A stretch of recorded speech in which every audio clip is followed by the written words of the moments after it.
Il gioco d'azzardo da qualche anno rappresenta una vera e propria calamità, una piaga sociale che attanaglia il nostro paese in particolare, ma direi che un po' tutto il mondo è sotto questo gioco.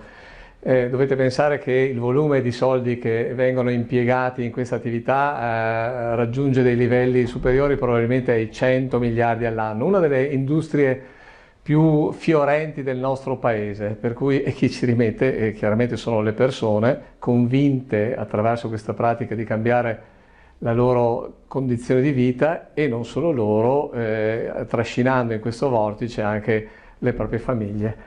I servizi per le tossicodipendenze sono attivi da diversi anni in questo ambito perché si tratta anche in questo caso di una dipendenza che non riconosce la presenza di una sostanza, le famose classiche tossicodipendenze. Qui non c'è nulla di tossico, giocare è una pratica diffusa, la facciamo fin da bambini, la faremo anche probabilmente da adulti, anche lo sport è un gioco, però diventa una pratica assolutamente pericolosa quando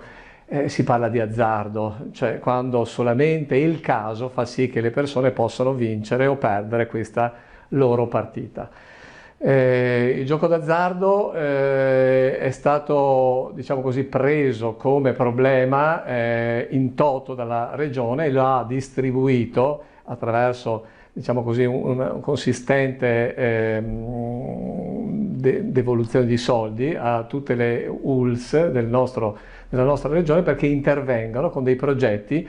che coinvolgono, ripeto, la persona, la famiglia e che riguardino tutti gli aspetti di una normale, diciamo così, malattia, per cui la prevenzione, la presa in carico e la cura e una volta curata che la persona non ricada, per cui la riabilitazione. Come unità operativa di Verone, insieme all'unità operativa di Bussolengo e Legnago, abbiamo aderito a questo progetto e abbiamo messo in atto tutta una serie di sottoprogetti che riguardano tutti gli aspetti, diciamo così, che possono essere considerati interessanti per contrastare questo fenomeno. Abbiamo cominciato innanzitutto a mappare il territorio, più di 500 sono le postazioni solamente nella metà di Verona che riguarda la nostra unità operativa, per cui possiamo considerare circa 1 migliaio come dire, i vecchi casinò che una volta c'erano in Italia, in Nord Italia ce n'erano due, uno a Venezia e uno a Saint-Vincent in Val d'Aosta. Ora diciamo, possiamo dire così che ogni bar rappresenta un piccolo casinò ed è questo probabilmente una delle caratteristiche che tiene legato il giocatore a questa pratica e poi la facilità di concorrere a poter vincere delle somme che rimangono bene o male un miraggio perché sono assolutamente poche le persone che riescono ad avere un guadagno da questa pratica, ma che in ogni momento e in ogni situazione possono essere esperite, possono essere provate, diciamo così. Oltre alla mappatura abbiamo fatto tutta una, diciamo, messo in atto una serie di atti di prevenzione andando nelle scuole per formare i docenti e per informare i ragazzi nella pervasività di questo fenomeno. Perché,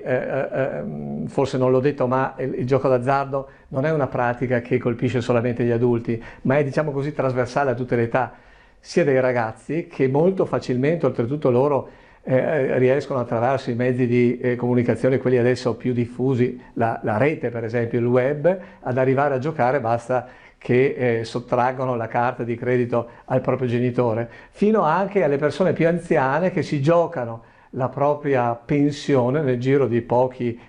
giorni e rimangono assolutamente disagiate, senza soldi,